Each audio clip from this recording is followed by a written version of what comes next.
விண்ணும் மண்ணும் களி கூற இறை அரசை மண்ணுலகில் நிலைநாட்ட விண்ணுலக நாதனாய் மண்ணுலகில் ஈசா என்னும் அடிமரத்திலிருந்து துளிர்த்திட்ட பாலகனாம் இறை இயேசுவின் நாமத்தில் சமன் செய்து சீர்தூக்கும் கோல் போல் அமர்ந்திருக்கும் நடுவரவர்களுக்கும் ஏனைய அனைவருக்கும் என் சிரம் தாழ்ந்த வணக்கத்தை உரித்தாக்கிக் கொண்டு கிறிஸ்து பிறப்பு மற்றும் புத்தாண்டி என்ற திருமறை சிந்தையை கருவாக கொண்டு என் உள்ளம் என்னும் நந்தவனத்தில் மலர்ந்திட்ட மலர்களை உங்கள் இல்லம் என்னும் இதயத்தில் மனம் வீச விடுகிறேன்.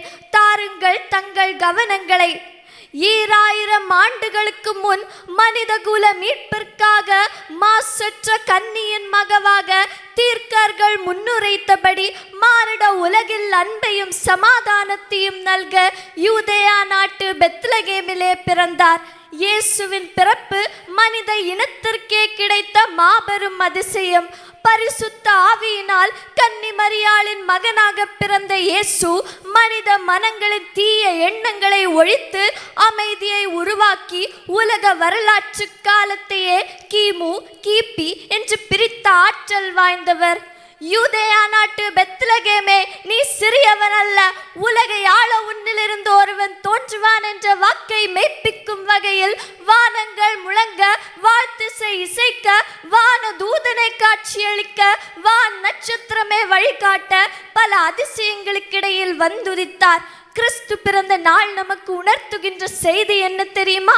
இது அன்பின் காலம், இது பகிர்வின் காலம், இது மனமாற்றத்தின் காலம், இது மறு மலர்ச்சியின் காலம். இக்காலத்தில் பாலகனாம் இயேசு நம் உள்ளத்தில் பிறப்பெடுக்க உள்ளத்தின் மெல்லிய திரையாம் மனத்திரையை கிழித்து உயிரின் ஆழத்திலிருந்து கசிந்து ஊறி வரும் மூச்சுப்பாகமாகிய அன்பை விதைக்க வேண்டும். இதனை அரண் செய்கின்ற வேத வாக்கியம் என்னவென்றால், இன்று கர்த்தராகிய கிறிஸ்து என்னும் இரட்சகர் உங்களுக்கு தாவீதின் ஊரிலே பிறந்திருக்கிறார் என்ற வசனமும், மனுஷகுமாரன் ஊழியம் கொள்ளும்படி வராமல் ஊழியம் செய்யவும் அநேகரை மீட்கும் பொருளாக தம்முடைய ஜீவனை கொடுக்கவும் வந்தார் என்ற வசனமும், அவர் நாமம் அதிசயமானவர், ஆலோசனை கர்த்தா, வல்லமையுள்ள தேவன், நித்திய பிதா, சமாதான பிரபு எனப்படும் என்ற வசனமும் தான்.